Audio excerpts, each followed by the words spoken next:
은하적인 관점에서 보자면 우린 모두 태어날 때부터 블랙홀의 지배를 받고 있습니다. 우리가 살고 있는 우리 은하 중심에도 태양 질량의 400만 배나 되는 초거대 질량 블랙홀이 살고 있죠. 그리고 우린 태양계와 함께 그 중심의 블랙홀 중력에 붙잡힌 채 함께 궤도를 돌고 있습니다. 태양 질량의 400만 배나 돼도 아주 무겁다고 느껴지지만 사실 초거대 질량 블랙홀들의 세계에서 이 정도는 가벼운 편이죠. 태양 질량의 수억, 수십억에 달하는 더 거대한 블랙홀도 존재하니 말이죠. 하지만 이 거대한 괴물이 어떻게 탄생한 건지는 아직 밝혀지지 않았습니다. 단순히 작은 블랙홀끼리의 충돌과 성장만으론 이 블랙홀의 질량을 채우지 못하죠. 그보다 더 격렬한 폭풍 성장의 과정이 필요합니다. 지난 에피소드에서 소개해드렸듯이 최근 제임스 웹 관측을 통해서 130억 년 전부터 존재했던 꽤 성장한 블랙홀까지 발견되고 있는데요. 빅뱅 이후 10억 년도 지나지 않은 시점에 존재한 그 짧은 세월 안에 어떻게 이런 꽤 무거운 블랙홀이 만들어진 걸까요? 그 폭풍 성장의 비밀은 블랙홀 바깥 훨씬 거대한 우주 거대 구조에서 찾을 수 있습니다. 우주먼지의 현자타임즈 제임스 웹이 포착한 블랙홀 폭풍 성장의 비밀을 소개합니다. 아주 머나먼 우주에는 폭풍 성장하며 막대한 에너지를 토해내는 초거대 질량 블랙홀들이 있습니다. 한꺼번에 너무나 많은 가스 물질을 폭식하는 바람에 그 주변에선 아주 밝은 에너지가 방출되죠. 심지어 아주 먼 거리에 있지만 마치 그리 멀지 않은 거리에서 빛나고 있는 밝은 별처럼 보일 정도입니다. 이러한 천체를 천문학에선 퀘이사라고 부르죠. 아주 강력한 활동성 은하핵이라고 볼 수 있습니다. 활동성 은하 중심의 거대한 블랙홀은 단순히 그 은하 안에 살고 있는 가스 그룹만 노리지 않습니다. 이 블랙홀의 식욕은 은하를 벗어난 그 바깥의 가스 물질까지 집어삼키고 있죠. 특히 우주 거대 구조를 보면 수많은 은하들이 마치 그물처럼 긴 필라멘트를 따라 분포하는데요. 이러한 우주 거대 구조의 필라멘트를 타고 은하 주변에서 많은 가스 물질이 유입되고 있죠. 이러한 가스 유입은 은하 중심 블랙홀을 더 빠르게 성장시킬 수 있습니다. 그래서 천문학자들은 빅뱅 직후 초기 우주에 존재했던 거대 블랙홀들 역시 이러한 우주 거대 구조의 필라멘트 속에서 아주 빠르게 성장했을 거라 생각했죠. 그리고 대부분의 퀘이사, 활동성 은하액들은 주변에 비해서 이웃 은하가 더 바글바글한 밀도가 높은 곳에서 살고 있을 거라 생각했습니다. 하지만 아직까진 이러한 경향은 확실히 검증되지 않고 있죠. 바로 그 새로운 증거를 찾기 위해서 천문학자들은 제임스 웹으로 머나먼 우주의 퀘이사를 뒤졌습니다. 빅뱅 직후 초기 우주에는 아주 폭발적인 별 탄생과 강력한 퀘이사가 가득했죠. 지금에 비해서 훨씬 무겁고 밝았던 팝3 별들은 아주 눈부시게 초기 우주를 비췄습니다. 또 짧은 진화 과정을 마친 이 별들은 강력한 자외선, 감마선으로 빛나면서 눈부신 폭발과 함께 사라졌죠. 한편 초기 우주에서 자라고 있었을 육중한 퀘이사 역시 주변의 우주 공간을 더 밝고 뜨겁게 달구었을 겁니다. 그 결과 별과 은하 주변의 우주 공간 속 원자들은 다시 양성자와 전자로 쪼개지는 이온화를 겪게 되죠. 천문학에선 이러한 시기를 제2온화 시기라고 부릅니다. 참고로 굳이 제2온화 시기라고 부르는 이유가 있는데요. 빅뱅 직후 맨 처음의 우주는 원래부터 원자로 뭉치지 못한 양성자와 전자가 따로 놀고 있던 세계이기 때문이죠. 그랬던 우주가 쭉 팽창하면서 온도가 조금 내려갔고 처음엔 따로 놀고 있던 양성자 전자가 하나의 원자로 모이게 되었습니다. 그러다가 곧이어 벌어진 팝3 별들의 연이은 폭발과 퀘이사들의 밝은 활동으로 인해서 그 원자들이 다시 양성자와 전자로 쪼개진 거죠. 그래서 굳이 다시 한번 이온화가 되었다라는 뜻에서 이 시기를 제2온화 시기라고 부르고 있습니다. 천문학자들은 이 제2온화 시기의 은하들을 관측하는 대대적인 관측 프로젝트 어스파이어를 진행하고 있는데요. 최종 목표는 이 시기에 우주를 밝게 비추고 있었던 초기 우주의 눈부신 퀘이사 25개 주변을 관측하는 겁니다.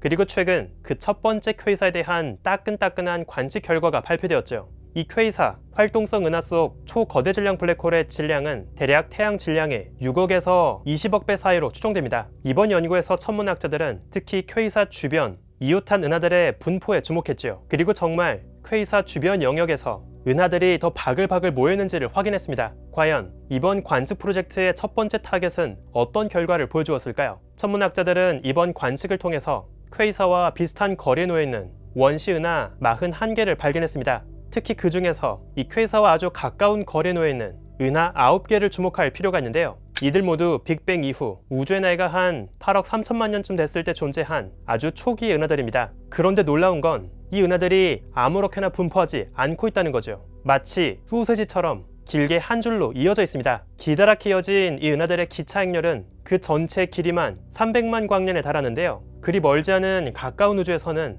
이처럼 은하들이 길게 이어진 우주 거대 구조의 필라멘트가 흔하게 발견되어 왔죠. 그런데 이렇게나 이른 시기부터 이미 초기 우주에는 길게 이어진 필라멘트가 존재하고 있던 겁니다. 그간 컴퓨터 시뮬레이션에서나 확인할 수 있었던 초기 우주의 필라멘트 구조로 추정되고 있죠. 시간이 지나면서 이렇게 모여든 은하들은 가까운 우주에서 쉽게 볼 수 있는 거대한 은하단으로 성장하게 될 겁니다. 이번에 타겟이 된 퀘이사는 사진 오른쪽 위에서 밝게 빛나고 있는 곳인데요. 더 재밌는 건 이번 관측을 통해 확인한 결과 딱 이 퀘이사 주변 영역에서만 가까운 거리에 숨어있던 새로운 은하 3개가 추가 발견되었던 겁니다. 이것은 이 퀘이사가 확실히 주변의 텅 빈 영역에 비해서 은하들이 더 바글바글 모여있는 높은 밀도 환경에 살고 있다는 걸 보여주고 있죠. 지속적으로 주변의 이웃 은하들에서 많은 가스 물질이 유입되고 있고 퀘이사, 이 거대한 블랙홀이 폭풍 성장하는 과정이 벌어지고 있을 겁니다. 게다가 드디어 발견된 이 초기의 우주 거대 구조 필라멘트 속에서 쭉 흘러오고 있는 가스 물질도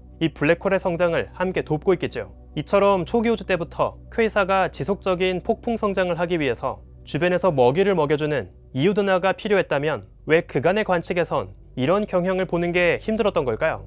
그 이유는 지나치게 격렬한 퀘이사의 활동 자체가 오히려 주변의 은하가 만들어지는 걸 방해할 수 있기 때문입니다. 퀘이사에서 분출된 막대한 에너지는 오히려 주변의 우주 공간을 깨끗하게 청소해버리죠. 이러한 역효과로 인해서 물질이 불려나간 주변 영역에서는 새로운 은하의 탄생이 어려워지기도 합니다. 실제로 2021년에 발표되었던 아주 매력적인 또 다른 연구에 따르면 이러한 은하 중심 에너지의 분출은 그 주변을 떠도는 작은 위성 은하들의 운명에도 아주 치명적인 효과를 주고 있는데요. 당시 천문학자들은 거대한 은하 3,000개 주변 이웃한 위성 은하 12,000개를 대상으로 통계적인 연구를 진행했습니다. 그 결과 참 재밌게도 중심 은하의 회전축 방향에 있는 이웃 은하들은 계속 높은 별 탄생 활동을 보여주었죠. 반면 중심 은하 회전축에 대해서 수직한 옆쪽 방향에 놓인 은하들은 별 탄생이 줄어드는 경향을 보였습니다. 그 이유가 바로 이 중심 은하에 살고 있는 거대한 블랙홀이 회전축 방향을 따라서 막대한 에너지를 토해내고 있고 은하 주변 가스 물질이 말끔하게 불려나갔기 때문이지요. 주변의 작은 위성 은하들은 가스 물질로 가득한 우주 공간을 부유하고 있습니다. 그리고 그 가스 물질 속을 헤엄치면서 유체에 의한 압력, 일종의 램 압력을 받게 되죠. 이로 인해서 작은 위성 은하들은 자신이 품고 있던 신선한 가스 물질을 은하 바깥으로 흘려보내게 됩니다. 그런데 그 중심에 거대한 은하 속 초거대 질량 블랙홀이 회전축 방향으로 위아래로 에너지를 토해내고 있고 그 주변 위성 은하들의 별 탄생을 저해하는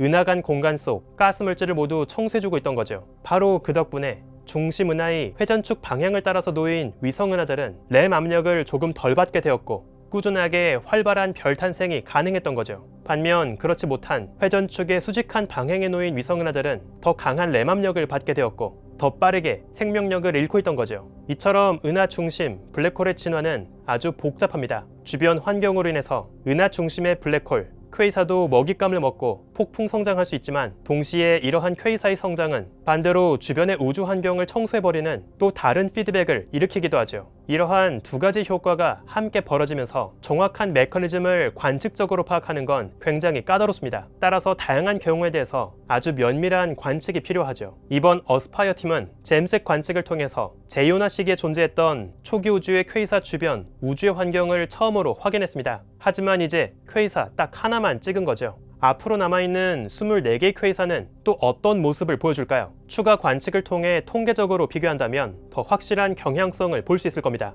그동안 우린 비교적 가까운 우주에 대해서만 그물 모양으로 은하들이 얽혀있는 우주 거대 구조를 파악해왔습니다. 그런데 이제 제임스 웹은 여전히 흐릿하긴 하지만 빅뱅 직후 초기 우주 때부터 거대 구조의 지도를 조금씩 파악해 나가고 있죠. 이것은 그간 관측으로는 볼 수 없었던 오직 컴퓨터 시뮬레이션 안에만 존재하고 있던 모습이었습니다. 최근 폭발적으로 발전되고 있는 초고상도 시뮬레이션은 우리 우주를 꽤 잘 재현하고 있다고 생각했죠. 그렇다면 과연 이 시뮬레이션 속에서 초기 우주로 계산되었던 모습들은 정말 실제 우주에도 존재하고 있을까요? 드디어 시뮬레이션만으로 우주를 연구하는 계산 천문학과 실제 우주만을 바라보는 관측 천문학, 이 두 가지가 하나의 답으로 통합되는 멋진 순간을 기대해 볼 수 있겠습니다. 우주먼지 에이션타임즈 오늘은 여기에서 마칩니다. 구독과 좋아요도 부탁드릴게요. 우주먼지 여러분 감사합니다. 안녕.